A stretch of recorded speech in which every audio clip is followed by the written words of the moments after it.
Pada surat Ibrahim ayat 13-14, orang-orang kafir berkata kepada rasul-rasul mereka, kami sungguh akan mengusir kalian dari negeri kami, atau kalian kembali kepada agama kami.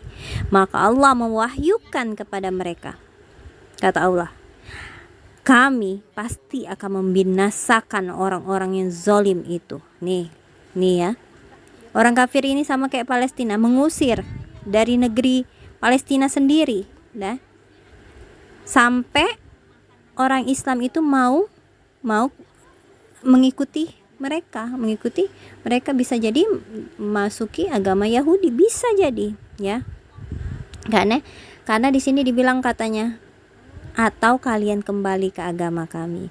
Tapi apa jawaban Allah untuk orang-orang muslim? Kami akan membinasakan orang-orang yang zalim.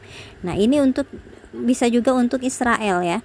Dan kami pasti akan menempatkan kalian di negeri-negeri itu sesudah mereka. Jadi dibinasakan semua nanti orang-orang Israel itu, lalu orang-orang Palestina sendiri yang ada di sana. Yang demikian itu adalah untuk orang yang takut akan menghadap ke hadiratku dan takut kepada ancamanku. Itu untuk maksudnya takut pada ancaman Allah itu ya. Kalau orang kafir nggak takut karena mereka tidak meyakini kan. Kalau orang Islam takut karena apa yang diancam oleh Allah itu pasti terjadi. Ini untuk orang-orang muslim. Dari waktu ke lain waktu Rasulullah menyampaikan kabar gembira. Jika tiba musim haji, beliau berdiri di hadapan orang-orang di pasar Ukas, Majannah dan Zilmajas untuk menyampaikan risalah dakwah. Maka beliau tidak menyampaikan kabar gembira kepada mereka berupa surga saja, tidak. Tapi mereka mengatakan, wahai sekalian manusia, ucapkan la ilaha illallah. Niscaya kalian akan beruntung, dapat menguasai bangsa Arab, dan orang-orang Arab pun akan tunduk kepada kalian. Iya, jika kalian mati, maka kalian akan menjadi raja di surga. Jadi walaupun mati karena mengucapkan la ilaha illallah, disiksa misalnya karena orang gak suka dengan kita, misalnya zaman dulu ya, maka dia akan menjadi raja di surga yang dipenuhi semua permintaannya. Itu ya. Khabbab bin Arat berkata, aku menemui Nabi yang sedang bergayut pada kainnya, berlindung di samping Ka'bah. Saat itu kami sedang mendapat siksaan dari orang musyrik. Aku bertanya, mengapa engkau tidak berdoa kepada Allah? Maksudnya, lindungi, segerakan siksaan kepada orang kafir itu. Lalu beliau duduk dengan wajah bersemu merah, lalu bersabda, orang-orang sebelum kalian pernah ada yang disiksa dengan sisir besi badannya, ditusuk hingga ke tulang, merusak daging dan urat-uratnya.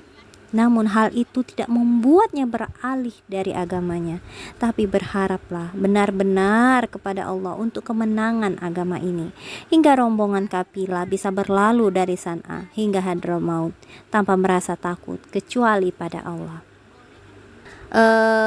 Ini nih ya, membuat untuk meneguhkan orang-orang muslim yang pada saat itu disiksa, bahwa sebenarnya siksaan yang kita alami sekarang itu tidak seberapa dibanding orang-orang yang dulu.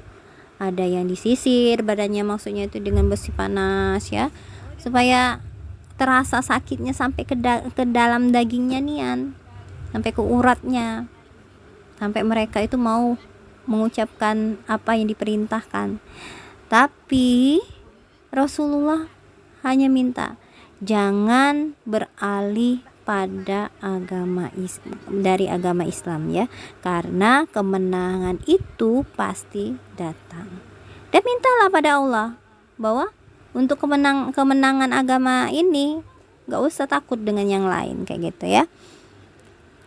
Kabar gembira tentang kemenangan orang Islam ya, tentang rasa keteguhan mereka ini ternyata diketahui oleh orang-orang kafir.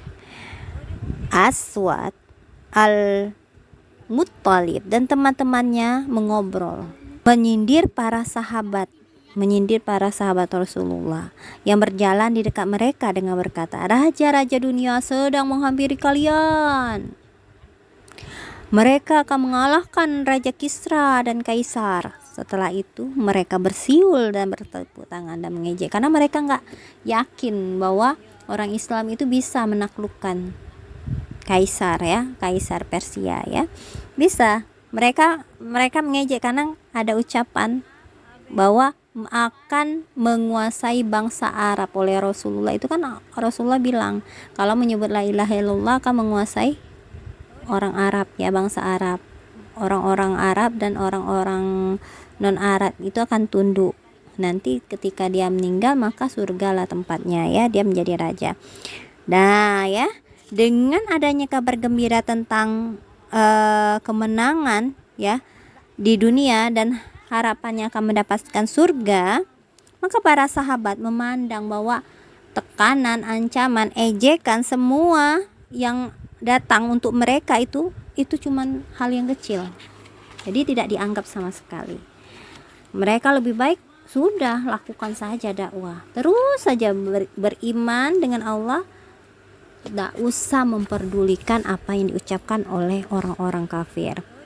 Di samping itu semua, Rasulullah selalu membuat orang-orang muslim itu terus bersemangat dalam berislam atau beribadah. Itulah, ya. Nah, jadi wajar saja kalau zaman Nabi itu tekanan, siksaan yang begitu kuat, karena mereka yakin, mereka punya iman. Paham? Nah, keimanan itulah yang harus dijaga, dan kita alhamdulillah dalam kondisi yang aman.